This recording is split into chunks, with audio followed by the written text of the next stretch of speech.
Mass click poster வெளியீட்டு விழாவில் Rotarian doctor K Srinivasan அவர்கள் கலந்து கொண்டு சிறப்பிக்கிறார். இப்போ நம்ம பேசி கொண்டிருக்கக்கூடிய இந்த வேளையில் கரப்பாம்பூச்சி கட்சி பிரதிநிதிகளும் மத்திய அரசு பிரதிநிதிகளும் பேச்சுவார்த்தை நடத்தி வர்றாங்க. அதில் நிறைய உத்தரவாதங்களை மத்திய அரசு சார்பில் கொடுத்து வர்றாங்க. ஆனால் போராட்டக்காரர்கள் உறுதியாக அந்த சிஜேபி பிரதிநிதிகள் இல்லை தர்மேந்திர பிரதான் ராஜினாமா தவிர நாங்கள் எதுவும் ஏற்றுக்க மாட்டோம், அது நான் நெகோஷியபிள்னு நிலைப்பாடு காட்டுறாங்க. இந்த பேச்சுவார்த்தையுடைய விவரங்கள் பற்றி டெல்லியிலிருந்து இதை உன்னிப்பாக கவனித்து செய்தி சேகரிக்கக்கூடிய பாரதி ராஜா அணிந்திருக்கிறார். பாரதி ராஜா ஓற்றியம். கண்டிப்பாக இப்ப பேச்சுவார்த்தை தொடங்கி இருக்கு. சிஜேபி நிர்வாகிகளுக்கும் அதே போல மத்திய அரசு பிரதிநிதிகளுக்கும் பேச்சுவார்த்தை ராஜினாமா அதை தவிர்த்து வேற எதை வேணா பேசலாம். தர்மேந்திர பிரதான் கட்டாயம் ராஜினாமா செய்யணும், அதை பத்தி பரிசீலிக்க சொல்லி பேசவே கூடாதுன்றதான் சிஜேபியுடைய முதல் விஷயமா பதிவு பண்ணாங்க பேச்சுவார்த்தை தொடங்கும் போதே அப்படின்ற தகவல் நமக்கு உள்ள இருந்தே கிடைச்சிட்டு இருக்கு.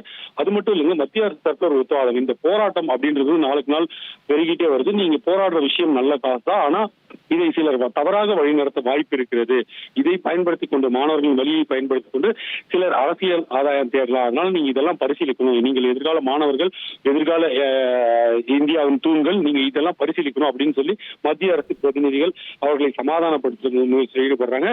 அப்ப மீண்டும் இவங்க தரப்புல என்ன சொல்றாங்க அப்படின்னா, அதாவது சிஜேபி தரப்புல தர்மேந்திர பிரதான் ராஜினாமா செய்யணும்.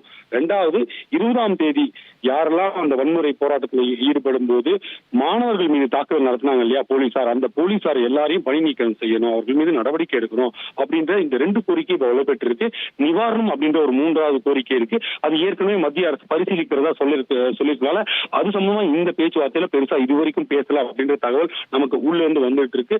அது மட்டும் இல்ல, இந்த சிறப்பு சட்டம் இயற்றுறோம், அதுக்கான உடனடி நடவடிக்கை நாங்கள் இப்பயே ஆரம்பிச்சிட்டோம்.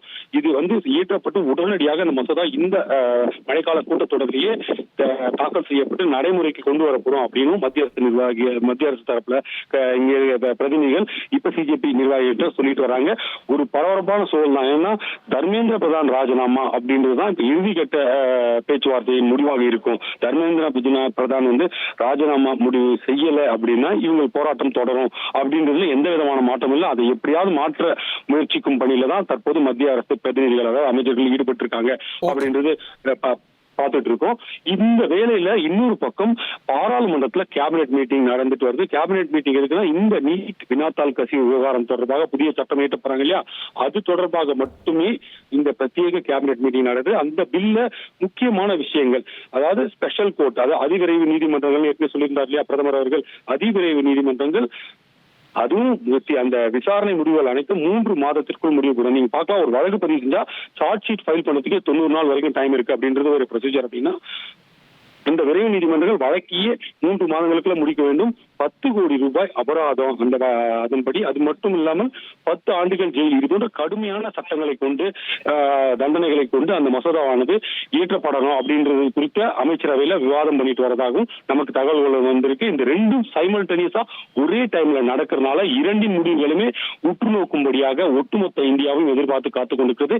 ஏற்கனவே சிஜேபி தரப்புல நாடு முழுவதும் இளைஞர்கள் இதற்கு குரல் கொடுக்கணும், அவங்க இருந்த இடத்துல இருந்து போராட்டத்தை நடத்துங்கள், அமைதியான முறையில் போராட்டத்தை நடத்துங்க அப்படின்னு கேட்டுட்டு இருந்தாங்க. அது ஒவ்வொரு நாளும் வலுப்பெற்று வரும். அதாவது டெல்லியை நோக்கி சாரையாக தினமும் குறைஞ்சபட்சம் இந்த போராட்டம் நடக்கும் இடத்திற்கு மெட்ரோ எல்லாம் 17 மெட்ரோ க்ளோஸ், இன்னைக்கு நேற்று 16 மெட்ரோ ஸ்டேஷன் க்ளோஸ். இந்த பக்கம் இந்த பகுதியில் ஜந்தர் மந்தர் பகுதியில் முழுமையாக இணைய சேவை கிட்டத்தட்ட 48 மணி நேரத்துக்கு மேலாக முடங்கி இருக்கு. இது போன்ற சூழல்ல கூட தினமும் ஆயிரக்கணக்கான இளைஞர்கள் இந்த ஜந்தர் மந்தருக்கு வந்த வண்ணம் இருக்கிறார்கள். நம்ம ஸ்கூல் ஸ்டூடெண்ட்ஸ் எல்லாம் நேரா ஸ்கூல் யூனிஃபார்மோட வந்த காட்சிகள் கூட பார்க்க முடியுது. இது போன்ற சூழல் தான் இந்த கூட்டம் மிக முக்கியத்துவம் வாய்ந்ததாக பார்க்கப்படுகிறது.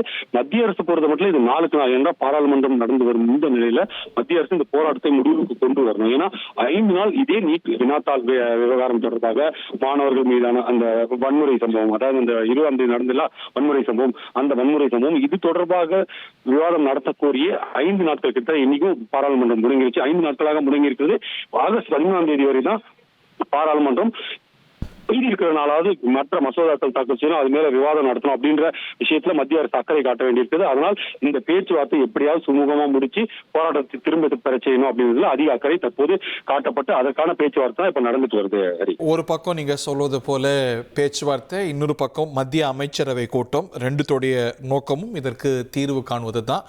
தீர்வை நோக்கி போகுமா இல்லை இது இன்னும் பூதாகரமாகுமா அப்படிங்கறத வரக்கூடிய நிமிடங்கள் நமக்கு சொல்லலாம். மாஸ் கிளிக் போஸ்டர் வெளியீட்டு விழாவில் ரொட்டேரியன் டாக்டர் கே. ஸ்ரீனிவாசன் அவர்கள் கலந்து கொண்டு சிறப்பிக்கிறார்.